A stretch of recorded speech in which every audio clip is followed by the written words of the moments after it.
જય માતાજી। ઉનાળાની ગરમીમાં જે તમે વારંવાર બહારથી ઠંડુ લઈ આવો છો તે ફ્રૂટી આપણે ઘરે બનાવીશું। તે પણ 400 ગ્રામ કેરીમાં 1 લીટર જેટલી ફ્રૂટી તૈયાર થઈ જાય છે, એ પણ હેલ્ધી વર્ઝનમાં। કોઈ પણ કલર કે પ્રિઝર્વેટિવ નાખ્યા વગર અઠવાડિયા સુધી તમે બોટલમાં ભરીને રાખી શકો છો અને ઝટપટ તૈયાર થઈ જાય છે।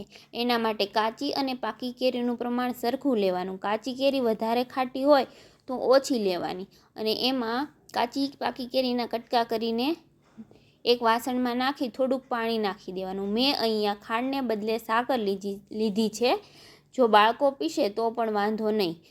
અને થોડુંક પાણી અને સાકર નાખી 10 મિનિટ ગરમ કરવાનું। ગરમ થઈ જાય એટલે છેલ્લે ચપટી મીઠું નાખી દેવાનું અને આ બધું ઠરી જાય એટલે મિક્સરના જારમાં બ્લેન્ડ કરી લેવાનું।